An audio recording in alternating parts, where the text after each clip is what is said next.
So that's the basics for like doing like just one point perspective. Now, if you wanted to like work with like multiple bosses, because you know in a scene, chances are you're gonna have like more than one object, right? Right now, I want to show you like doing something like that with working with 1 point perspective with multiple objects. So you could use this for if you want to draw a bunch of buildings or vehicles or ships or something flying off into the distance. Or let's start off again with my horizontal, my vanishing point. Should I check my vanishing point? Let's go over here. Actually, let's make this line a little higher. Deselect line a little higher. Why is my computer glitchy? You know, I could have sworn that this was like sideways.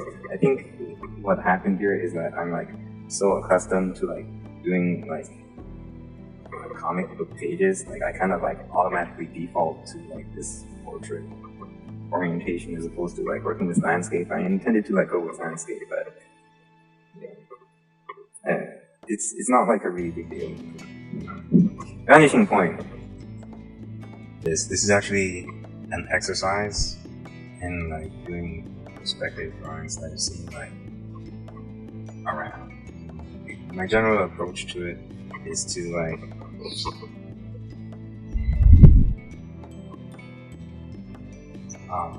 gesture in where my object is, right? And like gesture in some of the sides. Like maybe there's a side here and a side there, something like that. And then use the VP lines to like do the rest of the work.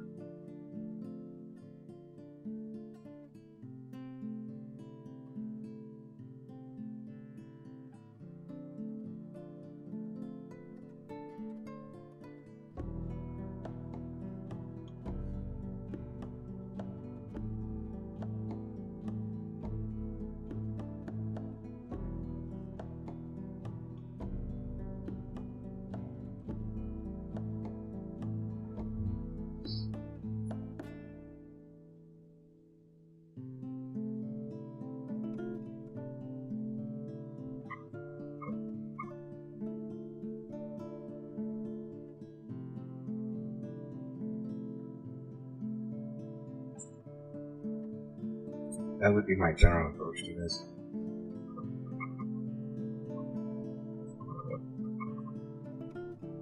The way that I generally like to approach it. Now when you're like first starting out, working with like perspectives, you're gonna have like this unbearable urge to like make a right angle.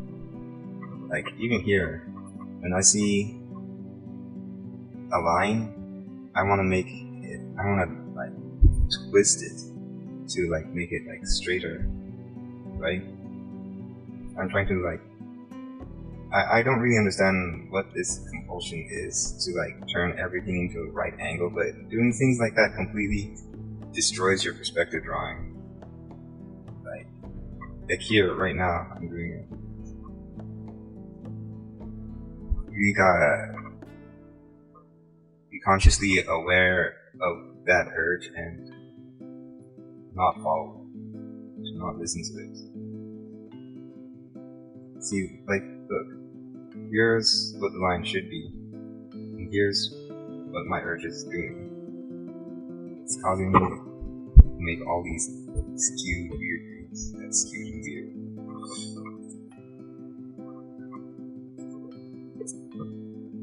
I don't know if it's like a good thing to like see someone a series of mistakes and being all like, here's what not to do.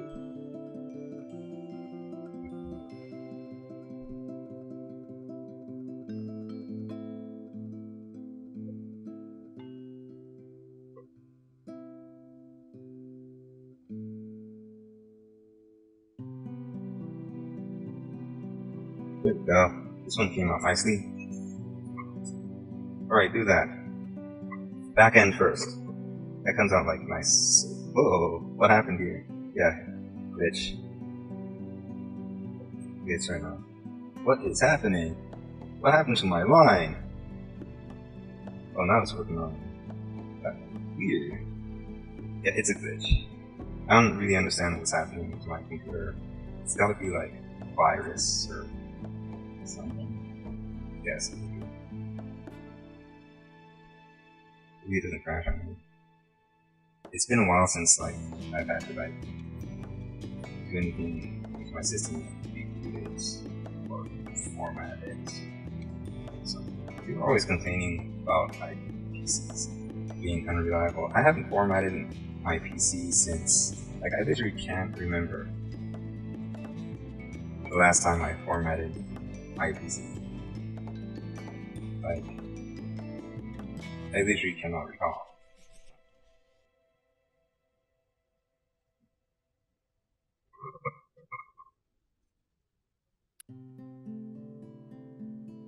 It's been that long. That's how long it's been since the last time I formatted my system. Now, what I'm doing over here is bad too. Because I have like one set of lines, right, butted up next to another set of lines, and that's creating a tangent. Tangenting effects is something that you generally want to like avoid making and doing artwork. Because what ends up happening is that your brain sees these converging lines and then it ends up thinking that it's one line, it's one object, or something like that. And then the objects in your brain kind of like merge together and it's like really bad. Like, so this is like a good exercise for like just doing 1-point perspective and like trying to like avoid creating tangent lines. How do you like avoid a tangent? What I'm doing right now is definitely not the way you avoid a tangent. I suspect what you would need to do is either keep your objects really separate, away from each other, like in a manner which they cannot intersect. Because remember what that guy said in South Park? Intersecting is bad, and if you intersect, then you'll be bad, so don't intersect. Well, that's not what he said.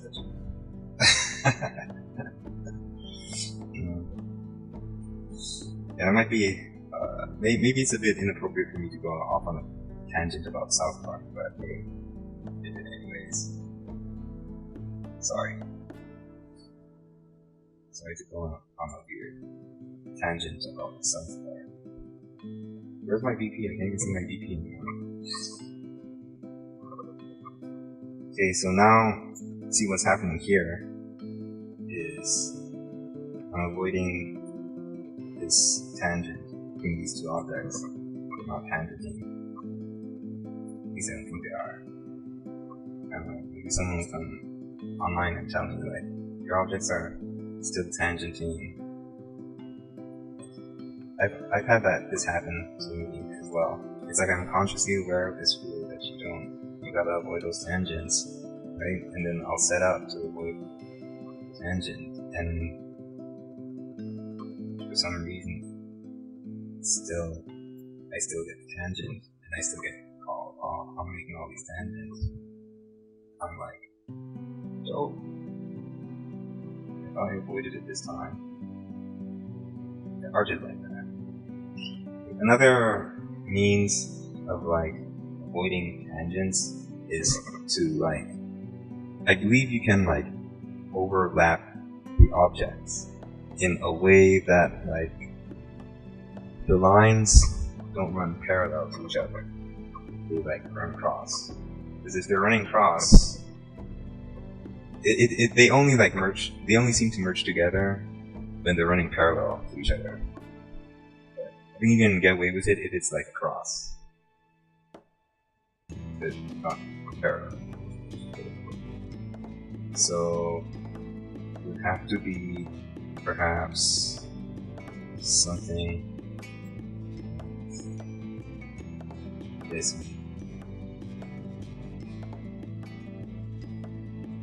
So there's like my box. Or maybe like one side of my box. And right now it kind of looks like the beginning of the Star Wars movies or something. So here, the tangent is being avoided successfully.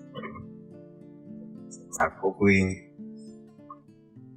see if you can avoid making tangents this way by overlapping them in a way in which your lines do not intersect.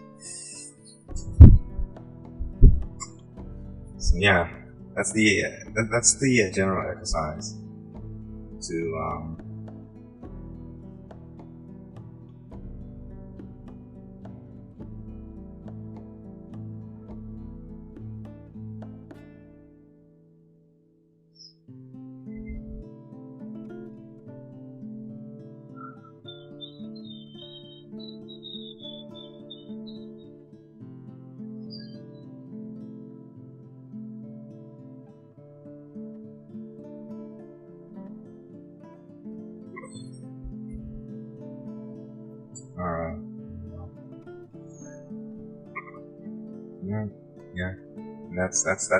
yeah. That's the exercise. Boxes, multiple objects, 1-point perspective. It's useful if you're doing a scene with multiple objects and you need to do them using 1-point perspective.